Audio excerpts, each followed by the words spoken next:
Eh bien, bonjour à tous et à toutes les amis, j'espère que vous allez bien, bienvenue dans cette nouvelle vidéo. Aujourd'hui on se retrouve avec Arch, comment tu vas? Écoute, ça va et toi? Ça va, écoute, on se retrouve. Alors ce qui est énorme les gars, Arch pour ceux qui n'ont pas tout suivi, il était venu sur la chaîne avec un SVR il y a 1 an et demi. Et à ce moment là il voulait changer de voiture, donc il voulait soit prendre un M5, soit un E63. Donc t'as pris un M5, J'ai pris un M5, du coup on l'a filmé, il est sur Voilà. la chaîne etc, il faisait 800 chevaux. c'est Et ça, du coup tu voulais les deux, c'est ça. du coup aujourd'hui t'es venu Elle est là. avec la deuxième. J'ai goûté aux deux. La première, celle que je voulais la M5, enfin je voulais les deux, mais maintenant je me suis dit bon, j'ai vendu. Vu que je voulais aussi la E, bah T'as fait les deux du Voilà. coup. Et tu préfères quoi? niveau sensation, la M5, Ouais. plus de sensation. Après niveau esthétique, je trouve que celle-là elle est un peu plus jolie que l'autre. C'est totalement différent comme voiture. Là on a tout de même pareil un V8 biturbo d'origine 612 chevaux les amis. Et là aujourd'hui t'as fait quoi dessus globalement? Aujourd'hui, bah il y a une prépa stage 2, 800 chevaux. Ok. Avec, Éthanol? Non. 98. Dessus, les pompes, c'est un peu juste pour l'éthanol Ouais. si tu veux faire un stage 2. J'ai installé tout un kit Brabus que j'avais acheté, qui comprend la lame, les logos. Franchement elle est super énervée. C'est un quelle année de base? Ça c'est un 2018. 2018, donc il a racheté tout le kit Brabus, donc ça comprend comme il disait la lame en carbone juste en dessous là, qui est magnifique, un peu comme sur celle de ma 63. Le petit logo Brabus juste à l'avant, toute la calandre en noir évidemment. Le logo Brabus également ici. Les feux qui ont été, t'as teinté un peu les feux, hein. Ouais, c'est ça. Petite teinte sur les feux. On a eu des jantes qui ont été changées. Les jantes sont magnifiques. En plus, on voit que la voiture a été complètement rabaissée. Alors là, tu m'as dit, je crois que c'est des suspensions air là-dessus, non? Ouais, c'est ça. Donc c'est juste avec un boîtier que tu peux. Non, c'est pas un boîtier, c'est un codage qui a été fait. Ouais, J'ai un bouton pour la relever, le bouton d'origine, ok. et c'est juste un codage pour pouvoir la rabaisser en fait. Donc là, tu peux la monter. Je peux la monter, je peux la redescendre. Là, tu as le petit logo Biturbo 800 parce qu'elle fait 800 chevaux. Et on a également du coup en bas le bas de caisse en carbone qui est magnifique. Franchement, c'est super joli. Regardez-moi ça. Ça freine bien malgré tout. C'est lourd, mais on va dire que ça fait le taf. D'ailleurs, les amis, si vous voulez le suivre sur Instagram est juste ici. Pensez à le suivre. Et franchement, moi, je suis complètement fan. Aujourd'hui, ça sort à peu près à combien? Ce qu'il faut savoir, c'est la Edition One, Ok. donc, qui vaut un peu plus cher qu'une 63S. Je veux ça avec toutes les options, etc. Pour on est entre 90 et 100 000 euros. À l'arrière, le petit logo Brabus, les amis, avec le petit béquet en carbone également. Le petit logo 800 et le logo Brabus encore une fois. Franchement, il est trop énervé avec le diffuseur là, avec le petit LED. Et du coup, le diffuseur, c'est le diffuseur également Brabus. De toute façon, on le voit, c'est siglé sur les sorties d'échappement juste ici. Alors, au niveau du moteur, on rappelle du coup V8 biturbo 4 litres, comme d'habitude chez AMG. Le petit logo de celui qui a assemblé le moteur à la main. Donc, c'est exactement le même moteur que le C63S, les amis. J'étais pas au courant. Du coup, avec juste des turbos différents, donc qui chargent un peu plus et qui prennent 800 chevaux. Dessus, si tu fais un stage 3, tu montes à 1000 chevaux hein, sans Ouais. forger le moteur. Au niveau de l'intérieur les amis, quand on rentre, donc on rappelle c'est l'édition One celle-ci, donc c'est très bien fini.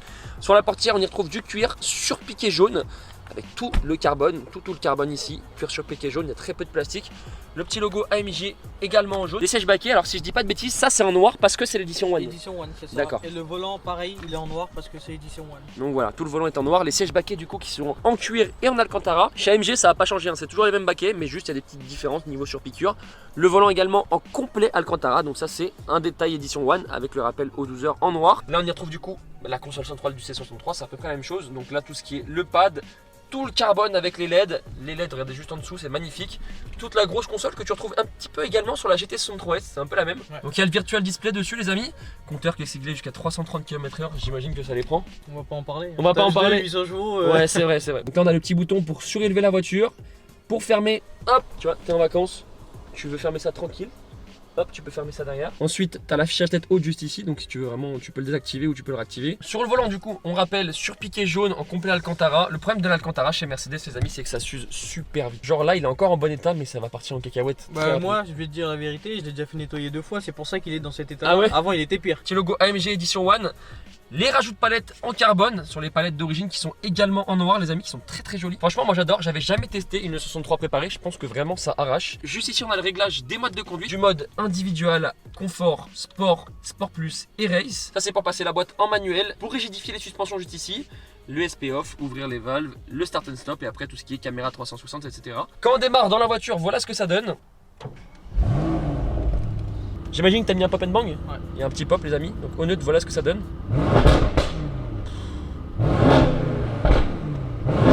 Donc c'est la guerre, et encore là je pense qu'en roulant c'est pire non? Ouais. Vous voyez les amis, on a des données moteurs, tu peux mettre tout ce qui est ta puissance et ton couple en Nm. Donc vraiment tu peux avoir tes températures sur la gauche et sur la droite.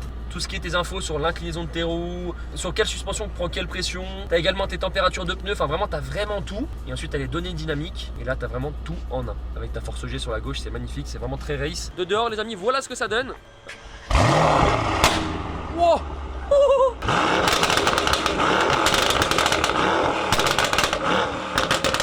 Bon du coup les amis, on est parti faire un petit tour à bord de la E63. Alors déjà, le bruit c'est n'importe quoi. Dans la voiture, t'entends beaucoup moins. Ouais. Ouais, beaucoup moins. Après, dès que t'es sur l'autoroute à 130, régulateur, t'entends plus rien. C'est une boîte 8 là-dessus. C'est une boîte neuve.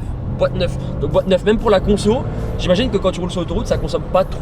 Non, avec le plein, pour dire la vérité, en stage 2, j'ai déjà fait 700 bornes. Qu'est-ce que tu pourrais reprocher à cette voiture toi? Tenue de route Ouais. et un peu de manque de sensation, on va dire. Après ce qui est cool c'est que tu peux la mettre en propulsion. Je peux, mais le souci c'est que j'ai pas envie, parce qu'en fait dessus, c'est exactement le même différentiel que le C63 si je dis pas de bêtises. Ouais. Et mettre 800 chevaux sur un différentiel, c'est dessus il pète. Et le point fort, l'esthétique. Le point fort, l'esthétique, le bruit, parce que je trouve qu'il est assez rauque et Il est magnifique. personnellement j'aime bien les bruits qui sont rauques. Ouais, c'est incroyable.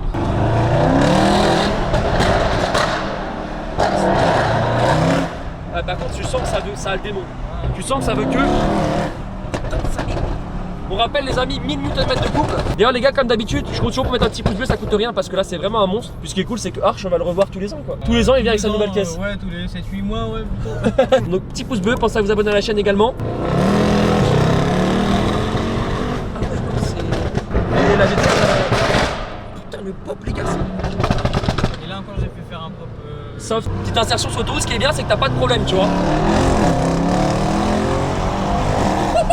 Ah ouais, et en plus ce qui est cool les gars, c'est que ça s'essouffle pas du tout quoi. Ah ouais non, ça a le démon, ça a le démon. Évidemment la vitesse est respectée, très important. 100-200 je le fais en combien de temps? 5 secondes 8. Et la M5 je faisais 5 secondes 4. Oh putain. Ah ouais non ça s'arrête pas. Le SP dites-vous les gars, c'est un 4 roues motrices évidemment. C'est le 4matic plus, mais le SP s'active tellement il y a de puissance. Ça passe pas au sol, enfin ça passe au sol mais ça glisse. Ah ouais d'accord. Ah ouais d'accord. En fait dès que tu glisses plus, ça y est, elle lâche tout la caisse. Le 0 à 100 tu le fais en combien de temps là? D'origine j'ai déjà fait 3 secondes 4. Là je pense je dois être dans les 2 secondes 9, 3 secondes. Je suis en train de perdre mon cœur gros.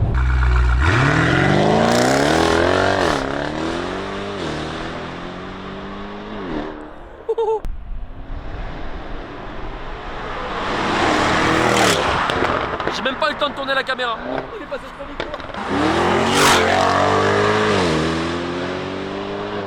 Les amis, je vous montre encore une fois la voiture, elle est vraiment magnifique.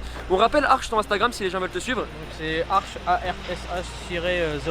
Pensez à mettre un petit pouce bleu, pensez à vous abonner à la chaîne. Et puis sur ce, Arch, ciao tout le monde. Bye bye.